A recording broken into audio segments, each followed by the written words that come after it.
Bonsoir, mesdames, messieurs. Je suis contente que vous soyez restés. Donc, on va maintenant commencer avec notre table ronde. Je commence à vous présenter mes collègues qui sont autour. Donc, Jean-Luc Desmatéis, qui est responsable secrétaire central du syndicat bâtiment, artisanat du bâtiment construction métallique et qui est aussi membre du bureau exécutif de l'OGBL. Puis Estelle Winter, qui est secrétaire centrale du syndicat service privé de nettoyage. Joël Delvaux, qui est notre secrétaire central du département des travailleurs handicapés. David Angel, qui est secrétaire central de notre syndicat commerce. Et puis, pour finir à ma droite, Michel Claus, qui est secrétaire central du syndicat Services et Énergie. Elle est aussi responsable pour notre département des femmes et elle est membre du bureau exécutif. Donc, j'espère que j'ai rien oublié. Et moi, Daniel Niels, secrétaire central ou général du syndicat Éducation et Sciences. Je suis personnellement très contente qu'on a pu organiser ceci et j'en remercie le département des immigrés. Donc espérons qu'on trouvera encore quelques réponses supplémentaires à nos questions qu'on se pose tous les jours puisque en tant que syndicat présent dans tous les secteurs de l'économie, on est assez souvent confronté à des situations pénibles pour nos membres et pour nos délégués. Et donc, je pose la question directement à Jean-Luc. Est-ce qu'on a des constats identiques ou similaires à ceux énumérés dans l'étude qui nous a été présentée par M. Bach? On est un pauvre syndicat, on n'a que 3 micros. Ben sinon, j'aurais aussi pu parler avec une voix un peu plus forte, mais ça va aller comme ça. Bon, bonsoir tout le monde. La question est un peu spécifique et étrange, parce que lorsqu'on a eu les entretiens avec le CEFIS, on nous a posé cette question. Donc nous, en préparation de cette étude aussi, on s'est posé la question avec plusieurs syndicats professionnels, quels sont nos ressentis, nos vécus dans les différents secteurs par rapport à cela. Et tout en sachant que le phénomène de la discrimination, qu'elle soit maintenant raciale ou autre, est un phénomène connu, est un phénomène, et on l'a vu aussi par rapport à l'étude présente au Luxembourg, les cas spécifiques étaient plutôt minces. Les cas spécifiques, donc, où on a pu prouver par la suite, et on l'a vu, il y a 4 affaires au tribunal où la discrimination n'a pas pu être prouvée par cause de manque de preuves, où la personne, la victime n'a pas pu porter les preuves. Donc, on a un peu ce phénomène-là, où les gens nous disaient, oui, il s'est passé des choses, mais j'ai rien fait par rapport à ça. Donc, on a eu, et ensuite mes collègues diront sûrement, donneront plus de détails, mais on a vu que dans le monde du travail, on l'a vu aussi dans l'étude, est un terrain très propice à la discrimination. On a remarqué que dans certains secteurs, on était discriminé par rapport à son orientation sexuelle, par rapport à son origine ethnique, donc à sa nationalité, à la couleur de la peau. Et le monde du travail est si large que la discrimination était vraiment très différente. On a pu bloquer quelqu'un dans sa carrière parce que peut-être sa nationalité créait un problème à un supérieur hiérarchique. On a pu discriminer quelqu'un parce que son apparence ne convenait pas à un client ou autre. Donc on a vraiment vu que, oui, il y a ces cas-là, mais c'était quand même des cas, pas isolés, mais des cas spécifiques. Et la majorité des gens disaient, j'ai rien fait parce que ça sert à rien. J'ai pas su me battre contre cela. Et non, quand même, en tant que syndicat, notre première réponse est toujours dire, s'il y a ces choses-là, on a une délégation, quoique, tout en sachant que les droits des délégations dans ce domaine-là ne sont pas très spécifiques et clairs. Donc, il faudrait, dans l'entreprise, dans le secteur, élaborer certaines choses, mais ça, on va sûrement en parler plus tard. Mais c'est très compliqué aussi de soutenir ces personnes-là, parce que, comme on l'a dit, il faut porter plainte, il faut avoir la charge de la preuve, donc prouver ce qui a été fait, ce qui a été dit, une cause à effet par rapport à la discrimination si on n'a pas reçu un poste, une augmentation de salaire par rapport à quelque chose. Donc, c'est vraiment très protéiforme, c'est un mot que j'ai connu aujourd'hui, donc sous toutes ses formes. Et malheureusement, on doit dire oui, on a vraiment vécu ça à plusieurs niveaux, et c'était quand même une surprise pour moi quand j'ai vu l'étude que quand même la généralisation de ce fléau dans la société luxembourgeoise. Si on voit maintenant les craintes des personnes qui ne veulent pas avoir un voisin d'une certaine nationalité, qui ne veulent pas avoir un supérieur hiérarchique d'une certaine nationalité, ça surprend, mais l'ampleur surprend, pas le fait, mais de dire il faut vraiment, encore plus qu'avant, se battre contre ce fléau-là, donc que ce soit maintenant nous en tant que syndicat, avec nos délégués, avec nos structures à nous, et de voir qu'est-ce qu'on peut faire pour améliorer cette situation. Bon, merci Jean-Luc, c'était en fait une bonne introduction. Je voudrais maintenant aller peut-être un peu plus dans le détail avec Estelle, où les délégués du secteur du nettoyage font régulièrement leur permanence. Il y a le salon du nettoyage où les gens viennent pour récolter des informations ou pour se plaindre. Quelle situation existe dans le secteur du nettoyage et comment penses-tu qu'on peut ou comment est-ce qu'on a déjà réagi? Merci Daniel, donc bonsoir à tous. Bon, pour commencer, je voudrais, avant de répondre à ta question, faire une présentation du syndicat, puisque pour commencer, bon, on m'a présenté, donc je suis Estelle Winter et je suis responsable du syndicat nettoyage et je suis accompagnée par une collègue aujourd'hui qui est absente et que j'excuse, qui est Mireille Folchette et qui est notre conseillère syndicale. Mais comme tu l'as dit, on est représenté dans le secteur avec des délégations du personnel et on a un peu plus de 200 délégués titulaires et effectifs. Donc, comme je l'ai dit, donc, le secteur est aussi représenté pour comprendre et surtout pour s'imbiber un petit peu de ce qu'on a discuté tout à l'heure, de toute la présentation et de ce que je vais redire aujourd'hui. Le syndicat, aujourd'hui, donc, est représenté par 11 300 salariés dans le secteur, dont 83% sont des femmes, et comme ça a été expliqué tout à l'heure, donc 55% ont au moins un enfant en charge. Il faut savoir que 66% sont des salariés à temps partiel et que très souvent la main-d'œuvre est peu qualifiée. Je vais vous faire une petite géographie aussi du secteur, puisque, comme ça a déjà été dit, mais nous, on a un secteur pluriculturel, dont le secteur de l'immigration est représenté, comme a été expliqué, à un secteur avec une nationalité qui représente la nationalité portugaise, donc elle représente 53%. Il y a les frontaliers après, donc, qui représentent pour les Français 26%. On a 2% avec les Belges et les Allemands. Comme ça a été dit, les Luxembourgeois sont représentés à 5%. Et le reste, toutes les autres nationalités représentent à peu près 14%. Il est clair que le syndicat nettoyage a instauré en premier lieu donc, des permanences pour le nettoyage.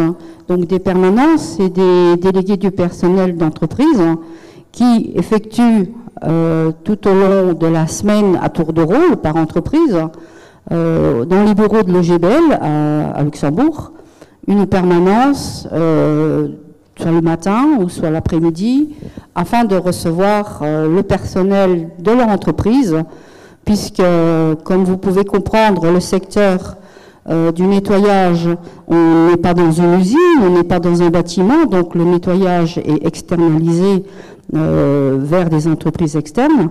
Donc ce qui fait que les salariés travaillent sur tout le territoire du Luxembourg, et ce qui leur fait qu'il faut qu'ils se déplacent soit une entreprise qui parfois, les salariés, par crainte, préfèrent aller ailleurs. Donc c'est pour ça qu'on avait instauré ces permanences. Par la suite, on a instauré donc le salon du nettoyage. Donc c'est des journées entières où, donc avec nous, les secrétaires centraux, les délégués du personnel du secteur, on organise donc des journées complètes où les salariés peuvent venir poser différentes questions, demander des renseignements, etc. Donc on peut faire aussi bien des contrôles des fiches de salaire, mais aussi on peut aussi bien, par exemple, faire une plainte à un employeur suite à une discrimination. Voilà. Donc les discriminations, donc je vais peut-être vous donner quelques exemples pour que vous voyez un petit peu comment ça peut fonctionner dans notre secteur. Par exemple, on a eu une discrimination sexuelle. Donc je vais vous donner un exemple, c'est des exemples réels. Par exemple, on avait un responsable qui avait envoyé des images qui montrent des actes sexuels entre un humain et un animal. Par la suite, il y a un salarié, donc le salarié qui reçoit ce message, en dessous, il est inscrit je t'ai reconnu. Donc, et puis il y avait plein de choses comme ça, à connotation sexuelle, mais avec des animaux et un humain, donc, et c'était ciblé sur un salarié. Donc il a contacté la délégation du personnel, qui là, avec cette délégation qui m'a contacté, on a mis en place donc toute une procédure pour essayer de soutenir cette victime, parce qu'en plus, donc on avait les preuves, puisqu'il avait tout dans son téléphone, donc on a eu donc la preuve qui était nécessaire pour pouvoir continuer cette plainte. Donc on a fait une plainte écrite à l'employeur de ce que la victime subissait. Donc il y a eu une réunion interne dans l'entreprise avec cette victime, et la conclusion, parce que je ne veux pas vous raconter toute la procédure, mais la conclusion est simple, c'est que donc, le harceleur a été sanctionné, en tout cas. On a eu aussi une discrimination donc, raciale, par exemple. Donc il y avait un responsable sur un chantier donc, qui a traité un salarié de sale noire, et il lui a dit « retourne dans ton pays ». Donc là aussi, la délégation a été interpellée. On a encore refait une procédure, puisqu'on a une procédure qu'on a mise en place chez nous, qu'on utilise, qu'on trouve aussi dans le livre de la Chambre des salariés, donc sur le délégué à l'égalité, comme ça a été expliqué tout à l'heure. Et on a pu, parce qu'il y avait aussi des témoins, donc faire une plainte écrite auprès de l'entreprise. En tout cas, il y a déjà eu réunion interne, parce que c'est assez récent, réunion interne avec la direction. Là, on est en attente d'une réponse de la part de l'employeur. On a eu aussi une discrimination à l'embauche, donc c'est aussi récent. Donc une dame, donc c'était même un couple qui s'est présenté à un entretien pour une embauche. Donc c'était une salariée avec son mari. C'était des nouveaux immigrés qui arrivaient ici à Luxembourg. L'employeur était très intéressé par le profil, donc, puisque la dame avait un diplôme universitaire. Donc c'était une opportunité pour un travail dans l'entreprise. Elle était de nationalité brésilienne. Quand l'employeur a vu cela, il y a eu un revirement par cet employeur. Donc il y a une explication en lui disant on n'engage pas des personnes ressortissant d'un pays tiers. Donc la salariée était avec une autorisation de séjour et un permis de travail. Donc on lui a fait comprendre qu'on ne pouvait pas l'embaucher. Donc il y a eu une plainte qui a été faite par une institution, donc l'ASTI.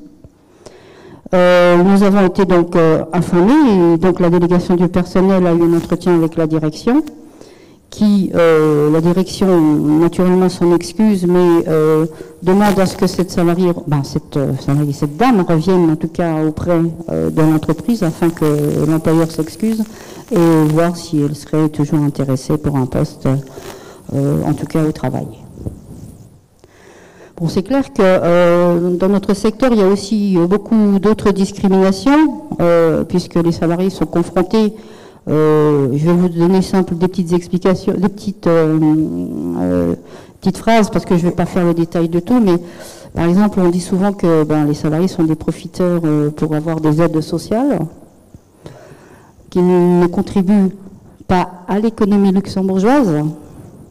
On fait comprendre aux salariés, s'il n'est pas content, qu'il retourne dans son pays d'origine, que s'il y a un problème parfois de langue, puisque ça a été déjà cité, mais c'est vrai que si vous ne parlez pas soit luxembourgeois ou le français, parce que dans notre secteur, il faut aussi parler le français, puisque aussi elle est demandée, cette langue, lors de l'embauche, donc c'est vraiment précisé. Il y a aussi parfois souvent des commentaires qui sont déplacés, donc qu'on fait savoir aux salariés. Il y a beaucoup de traitements d'inégalité, des menaces récurrentes. des pressions journalières. Il y a aussi les dégradations sur les conditions de travail, les intimidations, des réprimandes suite à l'affiliation syndicale. On l'a dit aussi tout à l'heure, c'est que beaucoup de salariés restent invisibles parce qu'il y a la peur de perdre son emploi, par exemple. Il y a beaucoup de pression psychologique. Il y a aussi l'esclavage, les insultes envers les salariés qui se disent traités comme des chiens. La nationalité, on a parlé des clans, on a parlé des gens qui se rassemblent puisqu'ils ont la même nationalité. Parfois aussi l'habillement, des humiliations. Voilà, donc j'en ai déjà fait, on va dire, un bon petit listing, mais il y en a encore plein d'autres et je vais pas continuer parce que je pense que j'ai le constat, mais bon, je pense que Daniel aura certainement des questions par la suite et on reviendra sur tous ces points. Merci. Merci Estelle. Ce qui m'a maintenant vraiment un peu soulagée, c'est qu'il y a certains cas qui n'arrivent pas devant la justice, mais les délégations peuvent régler ça en entreprise. Donc c'est peut-être aussi encore un autre aspect iceberg qui existe, mais plutôt du côté positif alors. Donc ma prochaine question, là je la pose à David, en ce qui concerne le syndicat commerce, et c'est plutôt précis, connaissant un peu le syndicat d'aujourd'hui, puisque vous publiez beaucoup, et j'ai vu plein de délégués de chez vous. Est-ce que tu penses que nos délégations du personnel et aussi nos directions syndicales sont les organes qui regroupent toutes les délégations, sont assez hétérogènes pour comprendre les problèmes des salariés concernés de discrimination? Assez, peut-être pas encore, mais je pense qu'il y a quand même une évolution qui s'est faite au cours des dernières années. Je pense que c'est évidemment dû aussi à l'évolution du secteur en question, qui est un secteur quand même qui est aussi très hétéroclite, qui a à peu près 3/4 ou voire plus d'étrangers, donc de personnes non luxembourgeoises, que ce soit des frontaliers, que ce soit des résidents, mais non luxembourgeois. Donc qui représente aussi tout un tas de nationalités, d'origine, etc. Et je pense qu'il y a un travail qui a été fait là-dessus. Je pense qu'à l'heure actuelle, nos structures représentent de plus en plus, en tout cas, l'hétérogénéité du secteur. Comme je dis, tout n'est pas rose, tout n'est pas parfait. Évidemment, il reste toujours du travail et on ne peut jamais dire que c'est assez. Mais je voudrais juste donner un exemple qui date de hier, parce que j'y ai pensé avant. On avait hier donc une journée syndicale où il y a eu un changement de structure avec une fusion entre le syndicat commerce, une partie du syndicat alimentation, et j'ai eu un délégué du personnel qui est délégué depuis plusieurs années, qui est lui-même issu de l'immigration et frontalier en plus, et qui est venu me voir à la fin de cette journée syndicale et qui m'a dit je suis tellement content d'avoir participé, je me sens chez moi ici, j'ai l'impression que c'est une grande famille et que je suis entre gens comme moi. Et je me sens beaucoup mieux ici que quand je suis au boulot. Voilà, ça c'est ce qu'il m'a dit. Et je pense que c'est quand même aussi dû au fait que il y a de tout. Il y a des gens de toute entreprise, il y a des gens un peu qui viennent de partout, il y a des frontaliers, des non-frontaliers, des personnes de différentes origines. Et c'est aussi quand même quelque chose, je pense qu'il faut prendre en compte et promouvoir aussi activement. C'est pas quelque chose qui tombe du ciel. Je pense que ça dépend aussi beaucoup du fait d'investir de nouveaux terrains, parce que je pense que historiquement, le syndicat commerce c'est évidemment surtout développé dans des entreprises luxembourgeoises. Je prends l'exemple des Cactus, de Bram, des entreprises comme ça, qui étaient quand même des entreprises de tradition luxembourgeoise. Maintenant, on a beaucoup plus des petites enseignes, on a beaucoup plus des multinationales aussi qui s'implantent, qui ont une toute autre population. Alors, les populations commencent quand même à s'approcher. Il y a de moins en moins de luxembourgeois, pour être clair. Même chez Cactus, il reste pas beaucoup de luxembourgeois en soi. Mais je pense que c'est là aussi le fait d'investir de nouveaux terrains, de nouvelles entreprises, des entreprises où on n'était pas encore présent auparavant. qui nous apporte aussi des personnes issues d'autres horizons.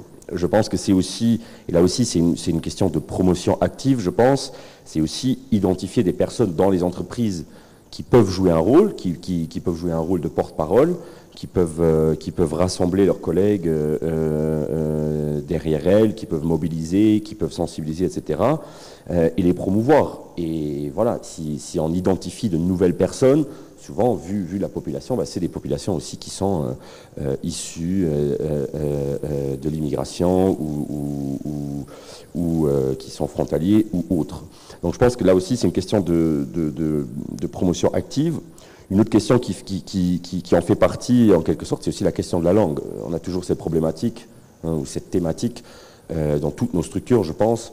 Dans quelle langue est-ce qu'on le fait? Parce qu'on a des gens qui parlent luxembourgeois, qui préfèrent parler en luxembourgeois. Nous, on a beaucoup de gens qui parlent en français et qui préfèrent le français. On a d'autres secteurs, je pense à l'aviation, par exemple, où c'est plus anglophone, ou les banques. Voilà. On a tout un tas de différentes langues. Et du coup, ça aussi, c'est une question qui se pose. Personnellement, moi, ce que j'ai constaté, c'est que nous, on a quand même un secteur qui est une très forte composante frontalière et frontalière franco-belge, je dirais.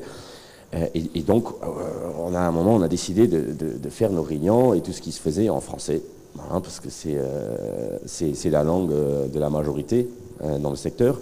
Ce qui n'empêche pas de mettre à disposition une traduction quand il le faut, ou même de changer entre les langues. Mais je pense que ça aussi, c'est une question qui a une importance, où il n'y a pas de réponse parfaite, parce que ça dépend du secteur, ça dépend du contexte, etc. Quand on le fait en français, peut-être qu'il y a des gens, même si on offre une traduction, peut-être qu'il y a des gens germanophones qui vont peut-être pas venir. Ça aussi, c'est des questions qu'il faut se poser. Mais en tout cas, beaucoup tournent aussi au Luxembourg autour de la langue. Ensuite, ça passe aussi par une position, je dirais, active sur la question du racisme et des discriminations. Ça veut dire aussi, on ne tolère pas de comportements, de phrases racistes ou autrement discriminatoires, que ce soit dans les entreprises, évidemment, mais que ce soit aussi dans nos structures, parce que, je veux dire, le racisme existe partout dans la société, donc pourquoi il ne devrait pas exister chez nous ? Évidemment que c'est aussi un problème qui peut se poser chez nous, et donc je pense que là aussi il faut avoir une position ferme sur cette question, et quand il y a ce genre de comportement, ça ne veut pas dire qu'il faut mettre les gens à la porte, ça veut plutôt dire qu'il faut chercher la discussion, qu'il faut aborder les sujets et ne pas avoir de tabou et dire voilà, je ne suis pas d'accord. La position de l'OGBL sur la question, c'est que on ne tolère pas le racisme, on est une organisation antiraciste, antifasciste et antidiscriminatoire, et clarifier aussi cette position. Je pense que ça donne aussi une certaine sécurité aux gens qui veulent s'engager et qui sont ou peuvent être victimes de discrimination. Ensuite, c'est aussi une question de donner de la visibilité. C'est aussi ça, je veux dire, quand les salariés du secteur sont majoritairement issus de l'immigration non luxembourgeois, il faut aussi commencer petit à petit à mettre de plus en plus en avant aussi des gens qui s'engagent et qui sont issus du même arrière-fond, je dirais. Évidemment, c'est aussi un processus qui met du temps, parce qu'on a des gens qui sont là de longue date, et c'est des militants et des délégués excellents qui sont peut-être luxembourgeois, mais il faut aussi mettre en avant d'autres personnes et ne pas seulement toujours mettre en avant les mêmes personnes qui viennent peut-être d'une époque où le secteur était plus luxembourgeois, purement luxembourgeois. Et après, il y a aussi la thématique de ce qui se passe dans les entreprises. On voit par exemple de plus en plus que les entreprises, surtout les multinationales, je pense à H&M, Zara, des entreprises, Inditex en général, des entreprises de ce genre, qui elles ont qui commencent à adopter une politique de diversité. C'est comme ça qu'ils l'appellent. Donc eux-mêmes commencent à promouvoir ce genre de politique. Et évidemment, on est aussi porteur de ce genre de politique. C'est-à-dire que quand il y a ça, alors on peut se disputer sur tout un tas de questions et on ne peut pas être d'accord. Et on peut aussi dire que souvent ces politiques de diversité sont aussi là pour voiler d'autres problématiques et pour ne pas parler de salaire et de conventions collectives, etc. Mais néanmoins, il faut aussi dire que voilà, c'est un pas dans la bonne direction en ce sens-là. Et donc, évidemment, là où la question se pose, on est aussi partenaire et on s'engage aussi sur cette voie-là. Après, il y a des questions qui se posent, qui sont aussi des fois où on ne trouve pas de bonnes réponses. Récemment, on a la question chez Inditex, donc Zara et compagnie, de l'autorisation du port du voile sur le lieu du travail. C'est une question où, voilà, c'est une question sensible, on va dire. Même politiquement, c'est une question où on peut être d'accord ou ne pas être d'accord. Mais quand on voit quand même que, surtout dans cette entreprise, on a une forte population d'origine musulmane, c'est une question qu'il faut quand même prendre en compte, qu'on ne peut pas l'ignorer, on ne peut pas en faire un tabou, donc il faut en discuter, il faut essayer de trouver une position qui soit dans l'intérêt de la majorité des salariés de l'entreprise. Voilà, je pense que c'est un peu le tour des différents points clés qui me sont venus à l'esprit au vu de la question, et je pense que si on veut être, de fait, un constructeur d'avenir, comme on dit, si on veut être un syndicat d'avenir, c'est des questions qu'il faut qu'on se pose et c'est des questions sur lesquelles il faut qu'on progresse à l'extérieur, mais aussi dans nos structures. Voilà, merci. Bon, je pense qu'il n'y a plus rien à ajouter là-dessus parce que, de nouveau, ça souligne que si on détecte les problèmes, on peut en discuter, on peut régler souvent des choses sans grand tam-tam et sans le porter vers l'extérieur. C'est peut-être aussi parfois un problème de l'OGBL. On fait des bonnes choses, mais on n'en parle pas. Donc c'est assez triste quand même.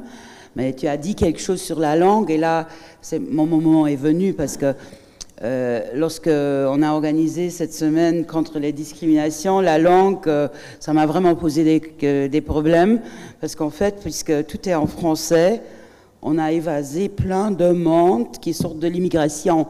Donc là aussi, et je veux être là autocritique pour l'OGBL, on doit réfléchir au futur comment faire.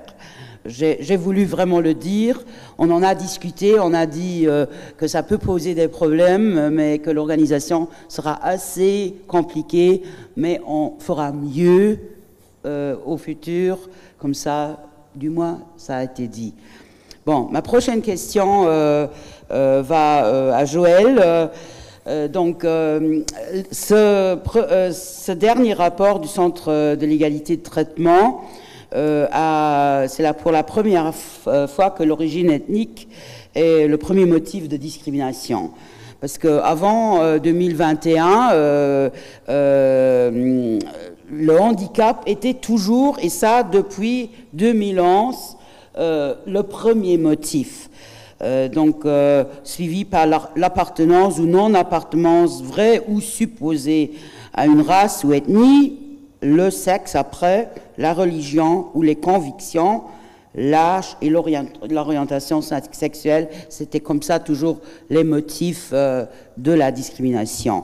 Donc, Joël, quels sont les problèmes et discriminations auxquels les travailleurs handicapés ont dû faire ou font encore face dans le monde du travail ou sur le chemin pour se rendre au travail? Parce que je sais que notre département a fait beaucoup d'efforts pour analyser ces situations-là. Raconte-nous un peu. Alors peut-être juste, avant de commencer vraiment sur le vif de ta question, peut-être juste tout ce que tu as expliqué au niveau que c'était donc maintenant en fait le dernier rapport d'activité, le premier rapport qui montrait au fait une différence entre donc que le handicap n'était plus à la première place. Il faut dire que ça, je pense que ça a beaucoup à faire aussi justement à l'étude qui a été faite. C'est-à-dire qu'il faut savoir que le Centre d'égalité de traitement, il recense donc des cas de discrimination qui lui sont portés par ou les personnes qui ont été discriminées ou par des témoins, entre guillemets. Et il faut savoir que voilà, M. Patrick Hours, qui est assis pratiquement à ma gauche là, devant, est le président du Centre d'égalité de traitement, a lui-même un handicap visuel et il est très connu dans le monde de l'handicap. Donc au fait, le fait que les personnes handicapées connaissent le Centre d'égalité de traitement, ça tombe sous le sens. Et donc le réflexe dans une situation de se sentir discriminé, d'aller vers le Centre d'égalité de traitement est tout simplement naturel, je dirais. Peut-être que le centre d'égalité de traitement n'était pas assez connu dans les autres domaines, hein, de personnes étant discriminées, et que cette étude a permis justement aussi à ce que les gens sachent qu'ils peuvent se joindre au centre d'égalité de traitement pour d'autres raisons que juste l'handicap, justement, hein, et que donc ça a fait peut-être changer un petit peu les chiffres. Parce que si on regarde juste l'analyse des nombres de dossiers de traités sur les 3 dernières années, ça reste assez stable au niveau des dossiers de l'handicap. C'est pas comme si ça avait baissé. Donc ça montre bien qu'effectivement, il y a quand même un nombre important de dossiers qui sont signalés au centre d'égalité des traitements. Ça ne veut pas dire que ça représente la totalité de la discrimination dans le sens de l'handicap. Au contraire, ce ne sont que ceux qui ont été signalés. Et il faut faire aussi un petit peu, peut-être la part des choses, entre la discrimination, entre guillemets, directe d'une personne et la discrimination plutôt structurelle, qui touche l'ensemble des personnes ayant un handicap. Si je prends maintenant le cas, par exemple, du travail au quotidien de notre département des salariés handicapés à l'OGBL, je ne peux pas dire qu'on ait déjà eu des dossiers qu'on ait portés devant un tribunal, concrètement basant sur la discrimination d'un salarié qui aurait été discriminé vraiment en raison de son handicap. Parce que malheureusement, cette discrimination se fait de manière très perfide. Ce n'est pas quelqu'un qui va venir et qui va te dire « toi, je t'aime pas parce que tu es handicapé » et qui va commencer à tout faire pour lui rendre la vie impossible. Ça se passe autrement. Pour donner juste quelques petits exemples, et là, sans rentrer dans le détail, c'est par exemple beaucoup dans la situation de personnes ayant un handicap mental, intellectuel, et qui travaillent par exemple dans les domaines d'entretien parc, etc., même donc dans le domaine par exemple communal, qui sont très souvent réellement harcelés par les collègues, où on les prend un petit peu pour les bêtas de service. On se permet de leur faire des petits tours en leur cachant leur matériel, par exemple, et puis on les fait chercher le balai ou la pelle, et on leur fait des remontrants s'ils ne sont pas rapidement de nouveau à leur poste, hein, et ce genre de chicanerie, comme ça se passe très souvent dans le jardin d'enfants, en fait. Hein. Donc c'est même très effrayant de voir comment des personnes adultes peuvent s'amuser à ce genre de pratiques.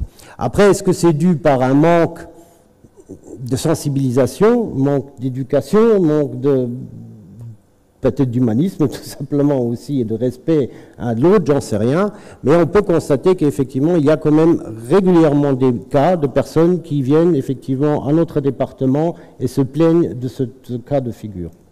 Ensuite, un des derniers cas qui est encore en cours, donc là je ne peux pas dire, ça sera peut-être un dossier qui sera enfin aussi porté plus loin, c'est une personne qui est doublement discriminée, d'une part effectivement en raison de son handicap physique, et d'autre part pour aussi sa ethnique, donc couleur de peau.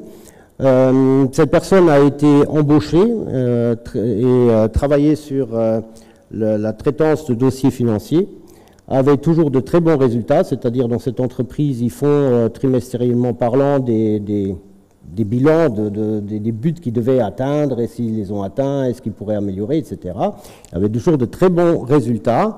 Et tout d'un coup, il y a eu un changement au niveau de la hiérarchie, où il y a donc un nouveau responsable de ce service qui est venu. Et là, tout d'un coup, du jour au lendemain, la personne-là passe d'un très bon collaborateur au dernier des imbéciles, si je puis dire. Et il était aussi très bien intégré dans son équipe. Et il avait aussi donc une très bonne relation collégiale avec les autres collaborateurs. Et petit à petit, ce harcèlement venant de la hiérarchie a fait telle pression aussi sur les collègues qu'actuellement, il est totalement isolé. Et effectivement, il n'y a personne non plus qui est prêt à dire vouloir témoigner en sa faveur ou quoi que ce soit. Donc c'est vraiment une mise au placard. Et là, c'est clair et net parce qu'il a... Mais c'est malheureusement des choses qu'on ne peut pas prouver. On ne peut pas prouver, mais il a entendu clairement 2 collègues parler entre eux, comme quoi que le chef leur avait demandé de l'isoler et que de toute façon, une personne de couleur, je ne vais pas dire le mot qu'il a utilisé parce que c'est un mot qu'on n'utilise malheureusement plus chez les gens bien sensibilisés, et en plus handicapés, n'avait rien perdu dans ce service. Voilà, donc c'est clair et net. Mais le problème, c'est comment on veut prouver ce genre de choses, hein.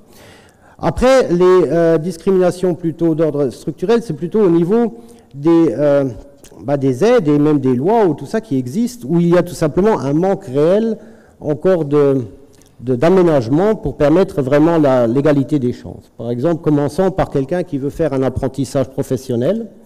Il y a une grande différence entre quelqu'un qui va chercher un emploi, qui a fait sa demande de reconnaissance de statut de salarié handicapé, et qui, à partir de ce moment-là où il va signer un contrat de travail, peut bénéficier d'aménagement de son poste de travail.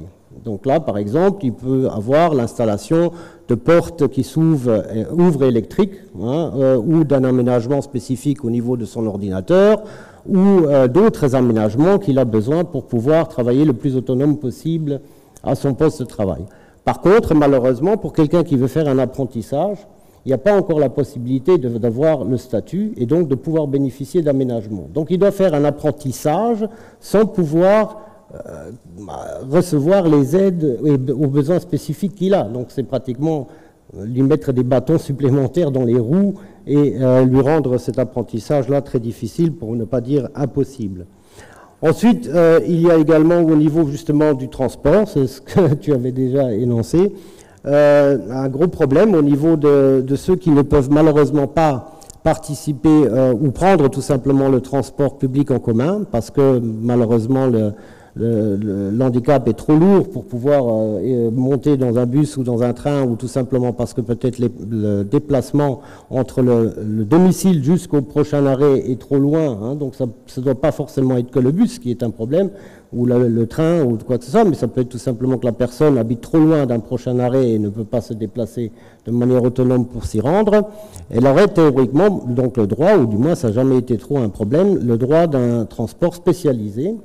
Malheureusement, il y a maintenant 2 ans et demi déjà pratiquement de ça, que ce service a été réformé et que des nouvelles conditions ont été donc formulées par le ministère des Transports, à qui a le droit d'utiliser ces moyens de transport et qui ne les a pas ou ne les a plus. Et là, effectivement, on a constaté qu'un grand nombre de personnes qui travaillaient déjà pour certains depuis plus de 15 ans sur le marché ordinaire du travail et qui profitaient de ce type de service de transport spécialisé pour se rendre à leur travail, qui se sont vus tout d'un coup, sur le délai de à peine 5 jours, retirer ce service.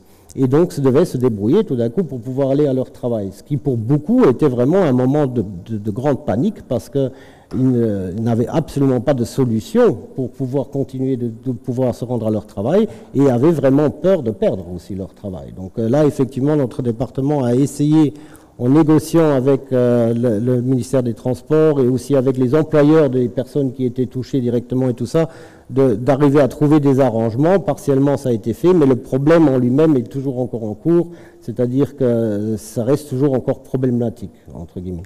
Aussi, ce qu'on constate, c'est que le salarié handicapé en tant que tel, s'il bénéficie d'aides, comme par exemple de services de transport spécialisés, c'est un petit peu considéré comme si ce salarié-là n'avait pas la même valeur qu'un autre salarié, parce que, par exemple, d'arriver à l'heure à son travail, ça ne semble pas du tout être important pour le ministère des Transports. C'est-à-dire qu'on réserve son bus pour être à l'heure à son travail, et il y a tout simplement, de manière vraiment répétée et fréquente, que finalement on reçoit sa course avec 20 minutes, une demi-heure de retard. Ce n'est vraiment rien de rare.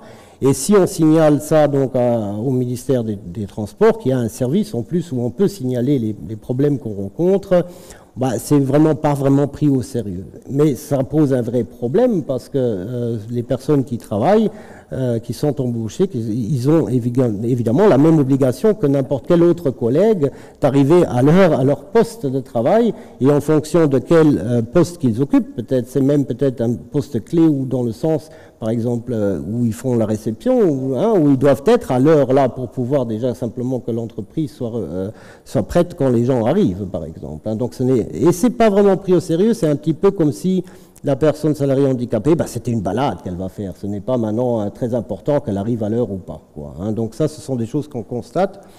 Après, une autre chose qui est très très grave, ça c'est au niveau aussi, par exemple, des aides ou financières qu'éventuellement une ADEME peut payer, comme le RPGH ou par exemple aussi le Fonds national de solidarité qui au fait paye concrètement le RPGH. Donc le RPGH, c'est le revenu pour personnes gravement handicapées. Ce revenu, on peut le recevoir sous plusieurs conditions. Ça peut être, par exemple, si on est à la recherche de longue date d'un travail, qu'on n'a pas d'autres revenus, ou pas le droit au chômage ou d'autres sources de revenus, on peut recevoir ce RPGH. Ou alors, là, pour des personnes aussi qui, par exemple, ne peuvent pas aller travailler du tout. Bon, mais les personnes qui ne peuvent pas aller travailler du tout, c'est pas là où ça pose un problème. Mais, par exemple, pour les personnes qui reçoivent ce RPGH, comme on pourrait dire en attente de trouver un emploi, ils sont liés, bien sûr, à des conditions strictes qu'ils doivent remplir. Donc, c'est-à-dire, ils doivent être inscrits, entre autres, comme demandeurs d'emploi, ils doivent se présenter à des convocations, etc. Et là, dans certains cas de handicap, parce qu'il faut faire attention, le handicap, c'est quelque chose de très vaste. Il y a le handicap physique, pour dire maintenant juste quatre catégories, mais dans ces 4 catégories, il y a plein d'autres sous-catégories. Il y a le handicap physique, il y a le handicap psychique, il y a le handicap sensoriel, et puis le handicap mental, disons.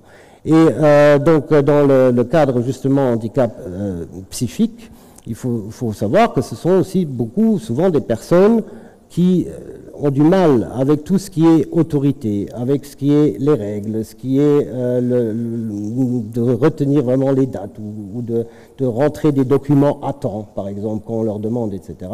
Malgré tout, bien sûr, très souvent, ces gens-là reçoivent une aide aussi externe pour gérer leur vie, mais malgré tout, le but est d'essayer de rendre chacun le plus autonome possible. Donc, on laisse quand même aussi aux personnes où on pense qu'il y a possibilité de justement améliorer leur autonomie, la possibilité d'aller vers ce chemin-là.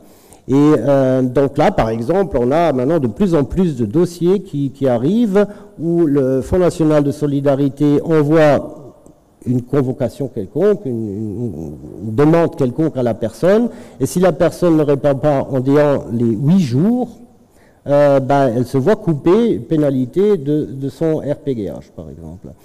Et même si alors, après coup, on essaie d'argumenter que cette situation-là est clairement due à l'handicap, que la personne tout simplement ne peut pas fonctionner comme ça et qu'elle n'avait peut-être pas justement là aussi son assistante sociale ou quoi que ce soit sous la main, etc., il n'y a rien à faire. Voilà. Et ça met les personnes donc aussi très souvent dans des situations financières plus que précaires.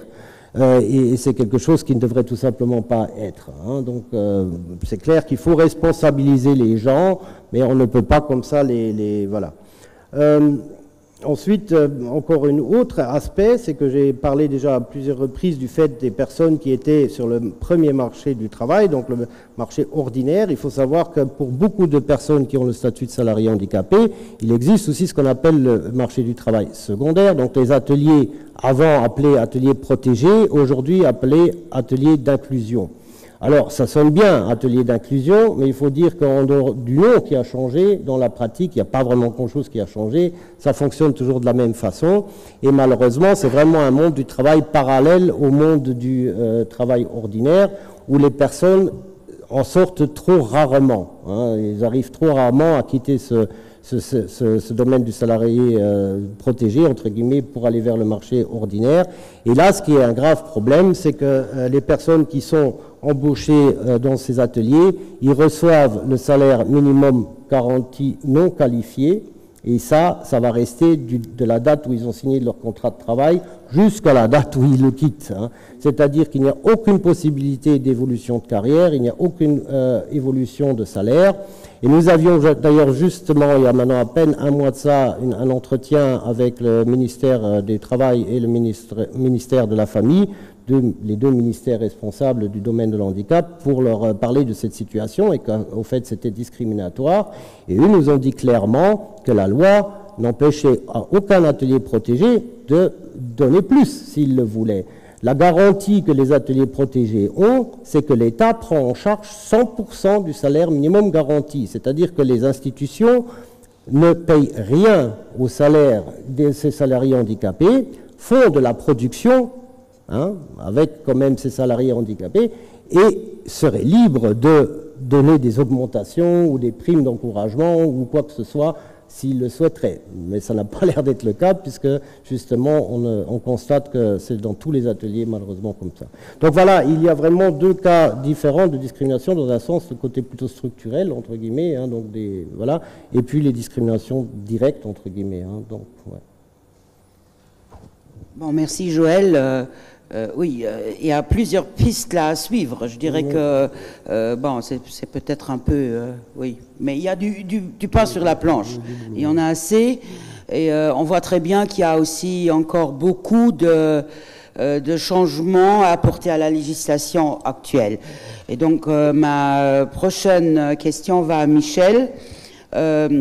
Donc, notre législation en matière d'égalité de traitement, de discrimination et de harcèlement, discrimination hors harcèlement, qui vont souvent de pair, est principalement le fruit de la transposition de directives et accords socio-européens, partiellement négociés entre nous et les autres partenaires sociaux.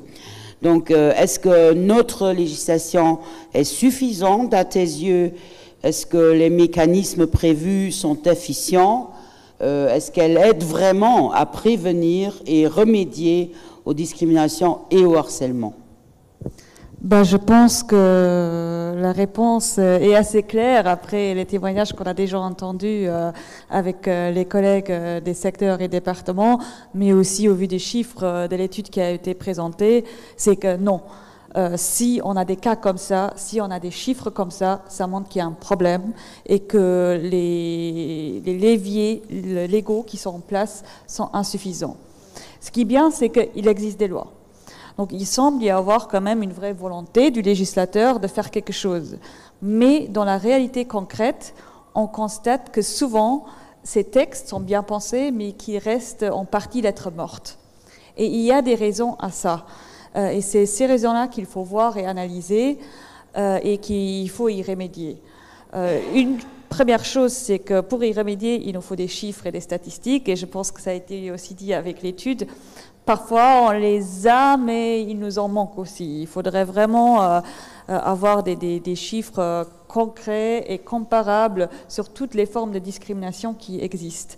Malheureusement, d'ailleurs, le résultat de l'étude ne m'a pas vraiment surpris, parce que c'est quelque chose qu'au niveau du département Equality, donc on traite surtout des questions égalité hommes-femmes, on a constaté aussi quand l'année dernière on a fait un peu notre propre sondage qui n'avait pas vocation à être scientifique, mais quand même je pense qu'il a une certaine représentativité et on a eu des résultats assez clairs. Dans notre sondage, une femme sur deux, quasiment, s'est dite victime de harcèlement sur le lieu victime de sexisme sur le lieu de travail. 19% ont même dit qu'elles étaient victimes de harcèlement, donc c'est encore plus grave que le sexisme qui peut être structurel, comme Joël a expliqué pour les discriminations, où c'est vraiment plus des attaques par petites touches et plus difficile à prouver. Et ce qui est ressenti aussi, c'est que ça a quand même eu des conséquences réelles pour les personnes qui étaient dans ces situations-là et qui ont témoigné vraiment de problèmes de physiques ou mentaux qu'elles ont vécu par rapport à ces vécus-là. Donc le problème est réel, les effets sont réels. Et le plus dramatique, c'est qu'au niveau de ce qui se passe après, c'est que déjà la plupart des personnes ont dit ne pas avoir informé leur employeur. 92% ont dit je n'ai pas informé mon employeur, c'est énorme. Et sur les personnes qui l'ont fait, il n'y a qu'une très très petite partie, 8%, qui ont dit oui, il y a des choses qui sont passées par la suite. Donc c'est là vraiment qu'on voit que, par exemple, dans le monde du travail, il n'y a pas assez de leviers. Il n'y a pas assez de moyens d'action. Et en plus, il y a une vraie peur des personnes qui subissent des discriminations à prendre la parole et à témoigner.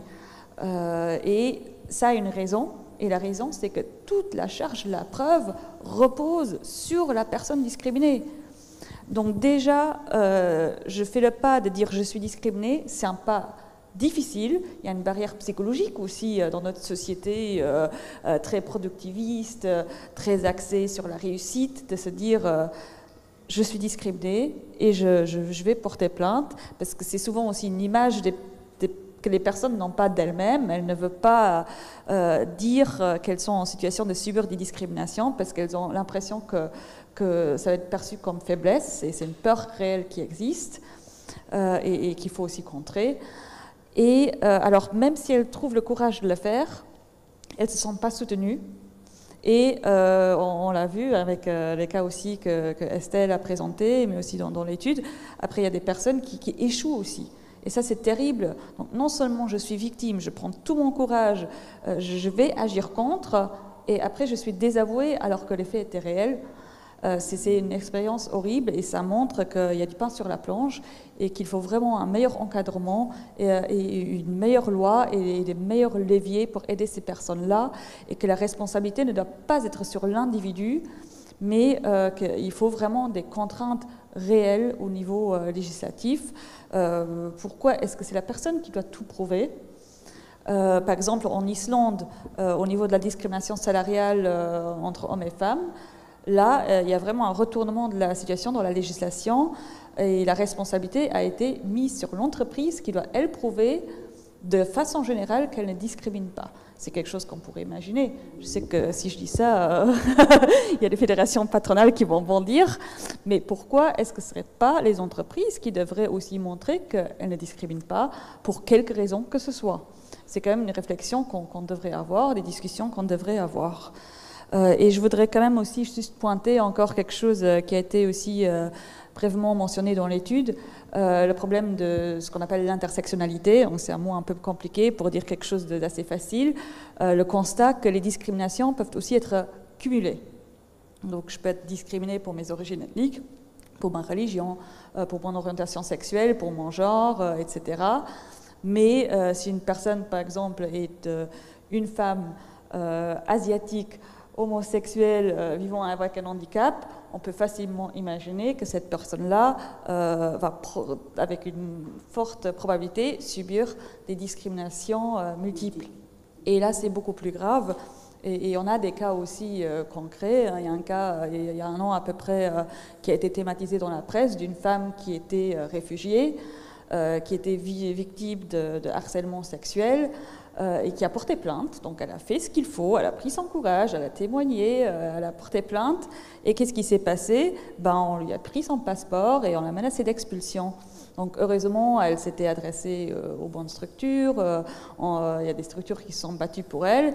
Et ça a été annulé. Mais ça, c'est un cas d'une personne qui était bien encadrée. Il y en a d'autres. Il n'y a pas toujours l'article dans la presse qui fait que ça va être résolu. Donc ça aussi, c'est un problème spécifique qu'il ne faut jamais perdre de vue, parce que là, c'est encore beaucoup plus grave. Bon, tu as en fait maintenant énuméré plusieurs choses. Tu as dit la charge de la preuve. Bon, on sait bien qu'en ce qui concerne la législation contre le harcèlement sexuel, là, on a le renversement de la charge de la preuve. Et nous, en tant qu'organisation pour femmes, dans le temps, quand cette loi est venue, on était assez contents que ça existe. Bon. Il y a beaucoup de choses qui ont été dites. Si je me sens harcelée, alors l'employeur doit prouver que je ne l'étais pas. Mais tout ça existe, mais on sait aussi que cette loi, il n'y a pas beaucoup de cas qui sont portés en justice. Mais je dirais que le renversement de la charge de la preuve aiderait peut-être déjà des gens qui étaient en justice où le juge a dit pas assez de preuves. Si l'autre côté doit prouver qu'il n'y a vraiment rien eu, c'est autre chose. Bon, mais je voulais encore, pour terminer, poser une question à toute la ronde. Monsieur Wesch, il a déjà, dans ses conclusions, donné quelques pistes qu'il a proposées. Est-ce que ces pistes nous conviennent en tant que syndicalistes? Est-ce qu'on en voit d'autres?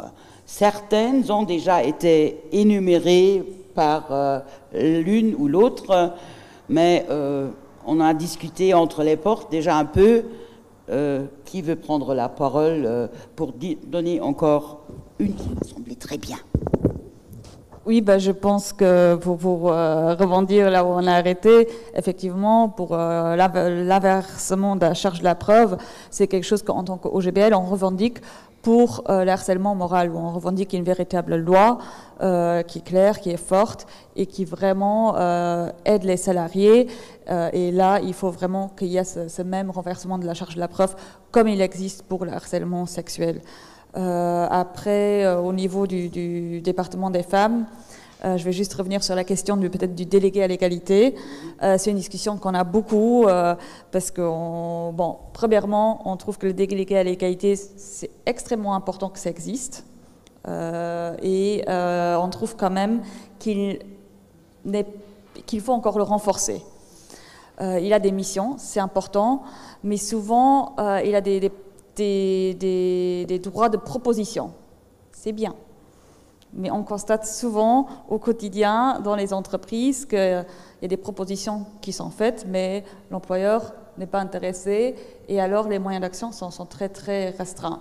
Aussi au niveau de l'accès aux chiffres de la part du délégué à l'égalité entre hommes et femmes, souvent il n'obtient pas ces chiffres et il y a une véritable barrière légale, même parce qu'on dit RGPD, on n'a pas le droit de communiquer quoi que ce soit. Alors comment prouver une discrimination si on n'a pas accès aux chiffres? Ça c'est un vrai problème. De notre côté, département des femmes, on tient assez à se déléguer à l'égalité vraiment entre hommes et femmes parce qu'on a un peu peur qu'en élargissant à tout, on va perdre ce volet-là. Mais on trouve quand même qu'il faut un vrai moyen d'action pour les autres formes de discrimination. Et on constate que si la mission est un peu conférée à toute la délégation, c'est un peu le phénomène, tout le monde est responsable, donc personne ne l'est vraiment parce que c'est l'autre qui va le faire.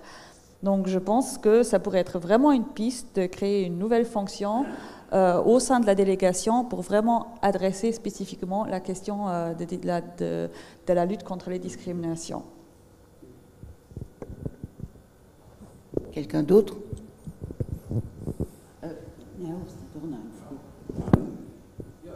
Je vais vous passer le micro. En fait, je voulais rajouter certaines choses à ce qui a été dit en fait pendant cette conférence-là.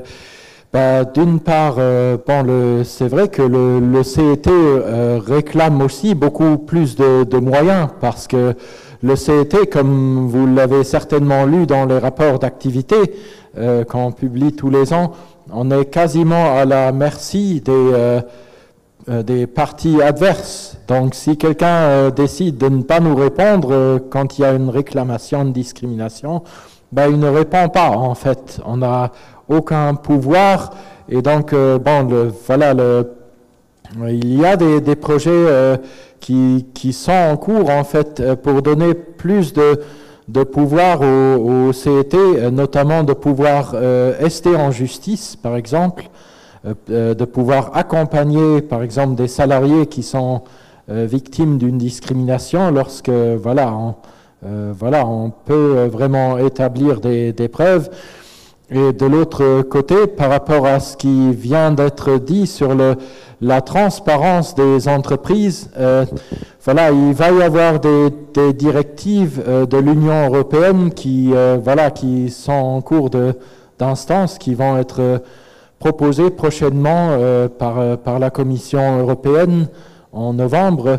Il y en a déjà une qui a été adoptée, c'est la directive sur les salaires minimaux, Minimum Wage Directive, et puis une deuxième qui elle va être présentée en novembre, c'est une directive sur la transparence des salaires. Donc là aussi les entreprises seront de plus en plus contraintes de publier leur organigramme et leur hiérarchie et les salaires qui vont avec. Donc il est vraiment possible de voir à ce moment-là quelles sont les différences de salaire entre hommes et femmes par exemple.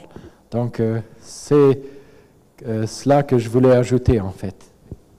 Merci. Estelle voulait encore ajouter quelque chose?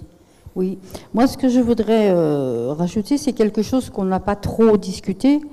C'est que quand les gens subissent quelle que soit la forme de discrimination, Souvent, les salariés se retrouvent donc en incapacité de travail, donc ont de l'absentéisme important dans les entreprises, hein, puisqu'ils ne trouvent pas d'autres moyens pour pouvoir s'en sortir.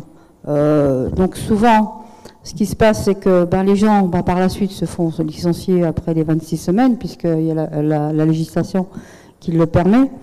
Et une chose qui me revient souvent, c'est que quand ils sont aussi convoqués par l'institution, donc la CNS, donc là aussi on rencontre d'énormes problèmes, puisque quand les gens racontent leur situation, la CNS les écoute, dit je vous comprends, je sais bien que vous êtes absent pour une raison, mais à la fin le résultat c'est que les salariés entendent de la part du médecin, écoutez, si ça ne va pas, vous savez, hein, changez d'emploi. Donc c'est quand même grave qu'une institution qui connaît en tout cas les cas, puisque les gens sont en incapacité, soit suite à un harcèlement, donc pour quelque chose de précis. Donc je me pose la question, est-ce que ces institutions, donc comme la CNS, pourraient aussi faire une étude, mais aussi trouver peut-être des moyens. Je sais que c'est pas à eux d'aller dire à l'employeur vous devez cesser ces formes, mais il faudrait qu'on essaie de voir comment la CNS pourrait aussi aider les personnes au lieu de leur dire tout simplement d'aller trouver un travail ailleurs, quoi. Il faudrait déjà peut-être pas une médecine générale, mais plutôt une médecine psychologique aussi là. Mais toi, tu as voulu dire quelque chose encore, David? Moi, c'est juste c'est le mot d'ordre de transparence salariale qui me fait réagir. J'espère que tu ne voulais pas dire la même chose. Mais je pense qu'évidemment, quand on parle de transparence salariale, c'est aussi la question de la promotion des conventions collectives, de la négociation collective, parce que c'est là qu'on obtient une vraie transparence salariale, hommes-femmes, mais aussi autres. C'est aussi là qu'on peut intégrer des procédures contre le harcèlement, plus ou moins exhaustives. C'est aussi là qu'on peut imaginer tout un tas d'autres choses, puisque, comme on le sait, à partir du moment où c'est plus favorable aux salariés que la loi, on peut tout négocier dans le cadre d'une convention collective. Donc là aussi, je pense qu'un des moyens pour avancer sur ce chemin, c'est évidemment comme on le revendique toujours, de promouvoir la négociation collective et les conventions collectives. Vous voulez encore ajouter quelque chose? Peut-être que si on parle de transparence, beaucoup de choses ont été faites aussi à l'étranger. Il y a une chose qui a été faite en France dans certaines entreprises dans le cadre du dialogue social, c'est l'anonymisation des curriculum vitae qui sont envoyés à l'entreprise. Ce qui m'a positivement surpris, parce que c'était une idée de dire voilà, donc la personne qui envoie son CV, le CV est anonymisé, donc plus de photos, plus de nom, plus de nationalité, plus de lieu de naissance, où on voit seulement les compétences de la personne. On ne regarde pas donc les effets qui pourraient être nocifs pour la personne due à la discrimination en interne seraient enlevés. Donc c'est vraiment des choses, peut-être des petites choses qui pourraient être faites, mais pour faire ces petites choses quand même, il faudrait aussi un cadre légal beaucoup plus protecteur des personnes discriminées. Donc le changement de la charge de la preuve, d'éclaircir vraiment ce phénomène, de dire voilà qu'il y ait que ce soit plus protecteur, plus...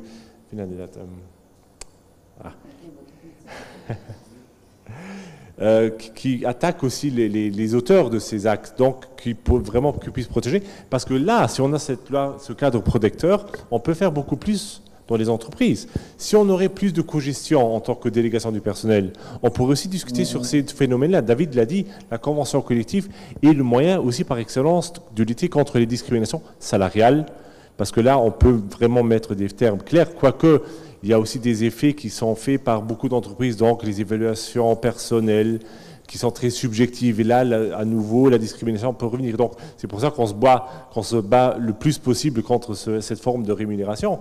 Mais je pense que, comme il a été dit, donc, ces conventions collectives, plus de cogestion, que les délégués qui sont maintenant les délégués à l'égalité, qu'on puisse élargir leurs moyens d'action, clairs et nets, sans oublier l'égalité hommes et femmes, mais de vraiment qu'ils aient beaucoup plus de pouvoir. La cogestion et autres, je pense que ça pourrait avoir un effet bénéfique à cette problématique. Et en plus, et là je reprends ce qui avait été dit, de former les gens, sensibiliser les gens aussi dans le monde du travail, dans l'entreprise. Et c'est un rôle que la délégation du personnel pourrait prendre, si on aurait cette cogestion, parce que si on pourrait dire, nous on veut faire cela dans l'entreprise, on veut que les gens soient formés à ce niveau-là. Parce que, comme vous le savez, si on veut faire des plans de formation, c'est au-delà de 150, mais la plupart des sociétés au Luxembourg, c'est des petites et moyennes entreprises qui n'ont pas cette possibilité de cogestion. Donc, le problème de la discrimination est un problème qui serait à la merci de l'employeur. Donc, il y a plusieurs choses, plusieurs petits éléments à changer, et on pourra avoir vraiment un contexte global de meilleure approche à cette problématique. Je voudrais revenir sur deux choses qui ont été dites.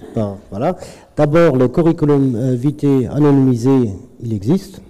Il a été fait dans le cadre de la collaboration de la charte justement des partenaires sociaux et entre autres le CGB, UL, INDR et le DTH, le département des travailleurs handicapés. Le problème, c'est juste que c'est au fait à la volonté du client. C'est-à-dire que la personne qui s'inscrit à l'ADEME peut demander d'envoyer un CV anonymisé au lieu d'utiliser le CV normal. Ce qui fait qu'automatiquement, il est stigmatisé. Parce que si le patron reçoit un tel CV, il va déjà se dire « Oh, il y a du louche », entre guillemets. Donc, voilà. Est-ce que c'est juste pour les travailleurs handicapés ? Reclassés, travailleurs handicapés, reclassés, mais au fait, n'importe qui peut le demander, ce n'est pas restrictif. Le seul problème, c'est comme je dis, c'est qu'automatiquement, ça fait une stigmatisation, à moins que ce soit quelque chose qui serait généralisé, tout simplement. Donc, il faudrait que la loi soit changée. Ensuite, je voulais juste profiter d'une chose, c'est parce que tu l'as dit, donc je vais le ressauter dessus, sur le problème, par exemple, que ce soir, tout était qu'en français et qu'il n'y avait pas de traduction et qu'automatiquement, donc, ça faisait un peu de l'exclusion. Malheureusement, je dois dire que l'OGBL, il a là aussi beaucoup de travail, pas seulement au niveau maintenant de cette soirée-ci, où on a loupé le coche, entre guillemets, mais dans le domaine justement des personnes handicapées, il faudrait que systématiquement, quelqu'un qui a éventuellement le besoin d'une traduction en langage des signes puisse la demander. Donc, ça ne veut pas dire qu'on doit automatiquement déjà embaucher quelqu'un et après le payer s'il n'y a personne dans la salle qui va en profiter. Mais la personne devrait avoir la possibilité, qui est intéressée par un sujet, de s'inscrire et dire « j'ai besoin d'un interprète des signes », et à ce moment-là, l'OGBL devrait faire le nécessaire pour qu'il y ait un interprète des signes. Ensuite aussi au niveau par exemple des publications, on a de très bonnes publications sur beaucoup de domaines différents, droit social, droit du travail, ça intéresse aussi beaucoup les personnes handicapées. Malheureusement, justement pour les personnes qui ont éventuellement un problème d'apprentissage, un léger handicap mental, etc., ce sont des textes qui sont très difficiles à comprendre. Et il existe ce qu'on appelle le langage simplifié. Donc on peut écrire des textes de telle façon que le contenu reste juste, correct, mais de manière à ce que tout le monde le comprenne. Donc si on veut, c'est un peu comme de bons politiciens qui s'adressent à la foule où tout le monde comprend, et puis les mauvais où on se dit qu'est-ce qu'il a dit au fait. Voilà. Donc ce serait aussi de faire attention aussi qu'on fasse plus d'efforts dans ce domaine-là, de s'ouvrir justement aussi aux besoins spécifiques des salariés qui ont des difficultés au niveau communication. Bon, merci pour l'autocritique aussi, parce que on se met toujours, on se met en question, oui, et c'est bien, comme ça on évolue. Donc, en ce qui concerne le langage des signes, c'est comme ça, Gebärdensprache. Je l'ai noté. Ça, c'est simple. En ce qui concerne le langage simplifié, on a fait notre comment voter pour les élections sociales comme ça, parce que c'est en fait la PEM qui nous a rédigé les textes déjà il y a presque 5 ans, dans 4 ans. Donc ça, on l'a fait. Mais je dirais, et là je mets la balle dans ton camp, le département des travailleurs handicapés est aux sources de tout cela, parce que on doit avoir accès à des spécialistes pour le faire. Donc, tu prends la première brochure qui t'intéresse le plus et tu nous demandes un devis et puis on va voir. Ok. Autre possibilité, c'est qu'on forme quelqu'un, moi je suis même prêt à faire cette formation, pour apprendre à faire cette traduction. Donc, le bureau exécutif est présent, ils t'ont entendu. Ok, bon, je dirais qu'on a terminé notre ronde. Hein. On a beaucoup plus parlé qu'on avait imaginé. Je vous remercie bien. J'espère que les pistes qu'on a maintenant énumérées nous restent en mémoire encore demain et qu'on va les prendre. Mais on se connaît nous-mêmes, on retient presque tout. On est comme des éléphants. Hein. Bon, ok. Bon, merci, je vous souhaite une très bonne soirée. Je remercie encore une fois le département des travailleurs, des travailleurs handicapés, mais aussi des travailleurs immigrés, qu'on a pu avoir cette occasion.